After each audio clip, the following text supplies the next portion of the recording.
J'en ai ras-le-bol, mais vraiment, ça me fait gerber qu'il y ait des personnes qui manipulent tout ce qui est en train de se passer. Ce qu'il est en train de faire, c'était tellement nécessaire. C'est tellement nécessaire de bien marquer une différence aussi entre les gens qui ont travaillé pour avoir leur communauté, ceux sur lesquels c'est le travail de plusieurs années, ceux qui vont sortir juste d'un télécrochet. Attention, je dis pas que c'est pas du travail, hein, mais ceux qui vont sortir d'un télécrochet et qui d'un coup vont avoir une masse d'audience qui va arriver. Je trouve ça génial que Booba, mais je trouve ça même ouf que qu'aujourd'hui cette conversation arrive grâce à Booba, franchement. La piraterie, quoi. Donc bravo à lui d'avoir mis la lumière sur ça. Et je pense que l'État va commencer vraiment aussi à prendre ça très au sérieux, parce que quand il y a des jeunes qui se font arnaquer, quand ils se font influencer pour acheter des produits qui sont dangereux, mais tu sais, des vrais produits dangereux. Je te parle pas d'un vêtement, je te parle de produits qui vont te faire maigrir, mais en fait qui vont juste te détruire l'estomac. Ces produits que tu vas t'appliquer sur la peau, mais qui ont des compositions complètement étranges. Enfin, c'est quand même, pour moi, c'est l'ordre de la base.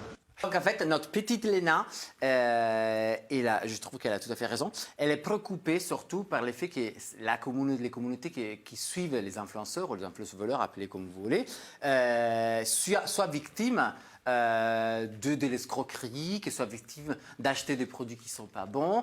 Et pour elle, c'est très très important de mettre la différence entre les gens qui, comme elle, c'est des créateurs de contenu, et des gens, comme elle a bien expliqué, donc les influenceurs qui sortent de la télé-réalité, qui se retrouvent après dans un monde qui, au début, ne l'appartenait pas. Après, elle parle de ceux qu'elle considère comme des influx-voleurs, parce qu'il y en a qui sortent de la télé-réalité qui sont très bien. Aussi. Oui, exactement, mais c'est elle qui dit c'était tellement nécessaire de marquer une différence entre les gens qui ont travaillé pour avoir leur communauté, pour lesquels c'est le travail de plusieurs années, ceux qui vont sortir juste d'un télécrochet.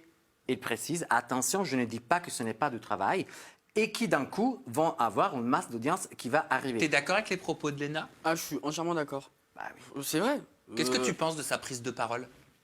Alors, parce que il y en a beaucoup qui lui ont dit ah, c'est chaud quand même, tu prends position pour Booba, ça veut dire que tu es pro-harcèlement. Et après, je vais vous poser une vraie question et je te laisse continuer ton up. Mais vous allez pouvoir réfléchir aussi à la maison à cette question. Prendre position pour des actions de Booba, est-ce que ça signifie qu'on est forcément pour le...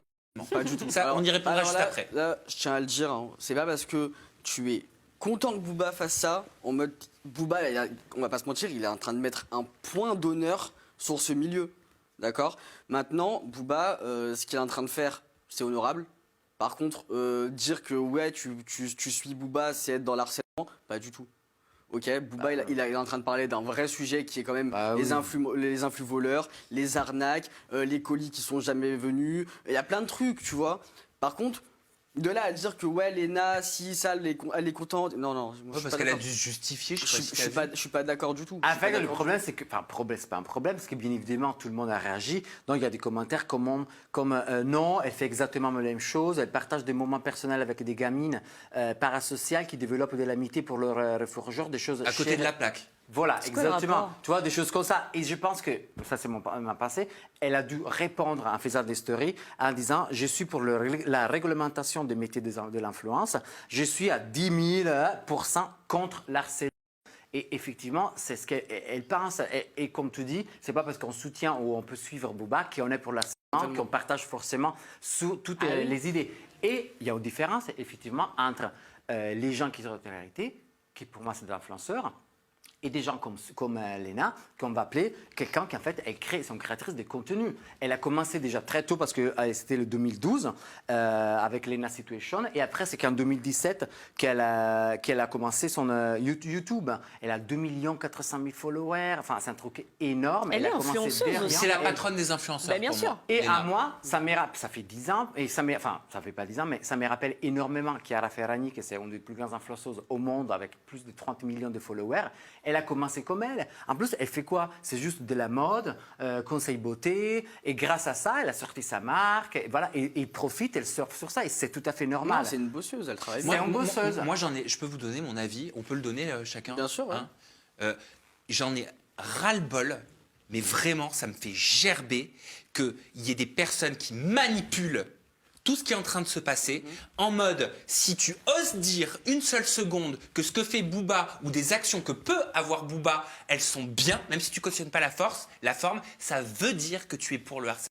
J'ai l'impression que c'est une stratégie de communication et je commence à ne plus en pouvoir d'entendre ça et de vouloir créer volontairement un amalgame entre le vol du placement de produits et le harcèlement. Ce sont deux sujets totalement différents. Exactement. J'ai l'impression de me retrouver dans une classe, tu sais, avec un élève qui répond à une rédaction à côté de la plaque. Oui, c'est ça. Tu vois? Ouais, non, mais en fait, ces gens-là détournent le sujet. En fait, tout simplement. Oui, c'est pas parce qu'on cautionne l'action de Booba et de ces collectifs qui se mettent en place et ces lanceurs d'alerte qu'on cautionne le harcèlement, sachant que ce harcèlement, comme on l'a déjà dit, il existe depuis bien avant. Et on parle pas que d'harcèlement, on parle aussi d'antisémitisme, on parle de misogynie. On parle de plein d'autres choses. Oui, et c'est une façon de noyer le poisson. Totalement. Sam, c'est tout. Tu vois, enfin, pour ne pas répondre aux vraies questions. Moi, si on me reproche quelque chose de très grave, je vais pas dire on me traite de sale tous les jours sur les réseaux. Oui, c'est ça. Et pourtant, c'est la vérité. Bien sûr. Oui, Mais parce que je sais que ça n'a rien à voir. Totalement. Mais bien sûr que ça n'a rien à voir. Ça ne veut rien dire. C'est pas parce que après, on peut les mots, la façon de parler peut être discutible, mais on peut dire qu'effectivement sur certaines choses il a raison, et ça ne veut pas dire qu'on veut que le harcèlement soit un truc normal, qu'il soit vu comme quelque chose qui. Et quand je vois la petite Léna là, qui s'en prend plein la face, qui est obligée de se justifier en disant je suis à 10 000 % contre le. Putain meuf, ça veut dire que tu as reçu des centaines, des milliers de messages contre toi juste parce que tu as dit quelque chose de juste. Oui, c'est ça. Parce qu'en fait, maintenant, je suis désolé, mais c'est droit à la parole où tout le monde peut dire n'importe quoi et quand il veut, il fait tout ce qu'il veut. C'est la même chose que je disais avant pour Afida Turner. Ils te prennent vidéo, ils font ce qu'ils veulent, tout le monde, il partage tout. Ils tout part pas, ils te mis des mots dans la bouche. Même la production de la télé-réalité, ils font comme ça. Ils te reprennent des dos comme ça et ils t'entendent ta voix qui te dit des gros mots. Enfin, tu vois ce que vous dites, tout est détourné, tout est changé. Ça s'appelle de la manipulation. C'est de la manipulation, il faut faire hyper gaffe à ce que tu dis. Regarde, la semaine dernière, on s'est fait engueuler, on était des racistes.